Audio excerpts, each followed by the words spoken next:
คนฟ้าคูดก็นึกกลัวพ่อนางนักหนาคิดอยากจะไปบอกจา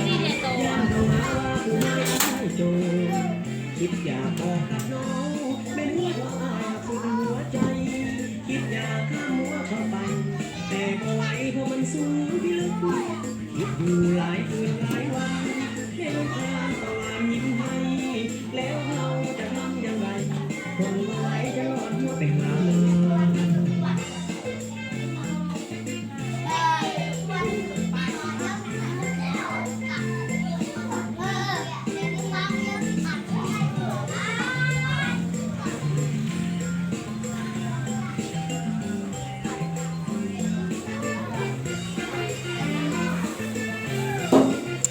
บัก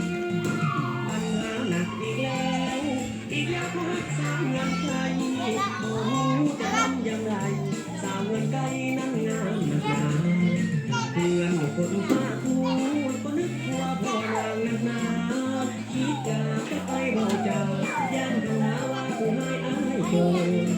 คิดอยากบอกกับน้องไม่นึกว่าอ้ายหักสุดหัวใจคิดอยากข้ามหัวเข้าไปแต่ก็ไหวเพราะมันสูงที่ลึกคิดอยู่หลายคืนหลายวันแล้วทางตะวันยิ้มให้แล้วเราจะทำอย่างไร